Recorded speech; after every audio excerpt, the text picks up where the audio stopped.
नया नया गीत सुनने के लिए सब्सक्राइब करो सिरहाली म्यूजिक के और घंटी के बटन से हो दबाओ। धन्यवाद।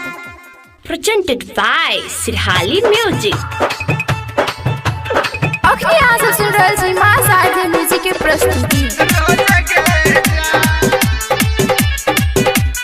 Music by DJ Umesh, Sukhipur बाजार।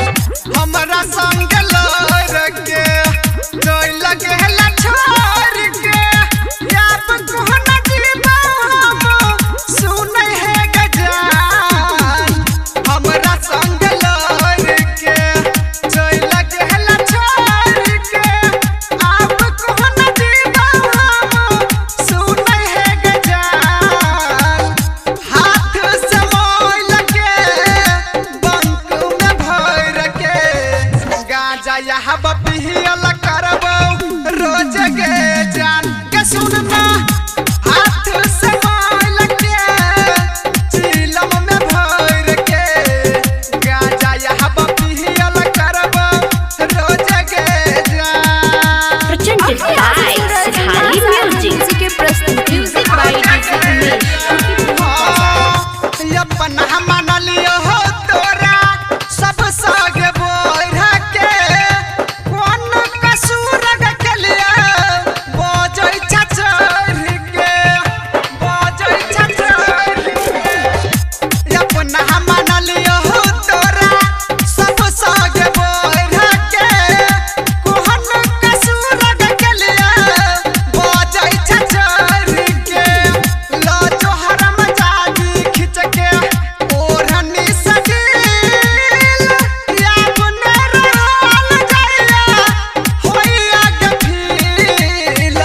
लो जोहर मजादी खिंच के ओढ़नी सजील या बुने सहल जाइया होइया के फील।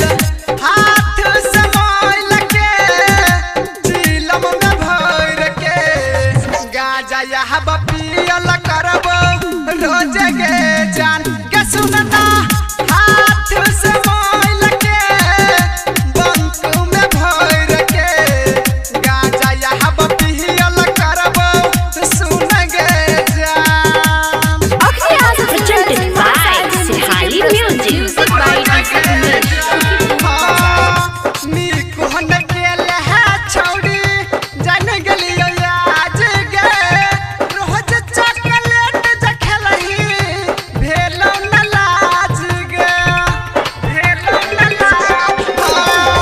निकोहन केले है छौड़ी जान गेलियो आज गे रोज चॉकलेट जखलही भेलो न लाज गे।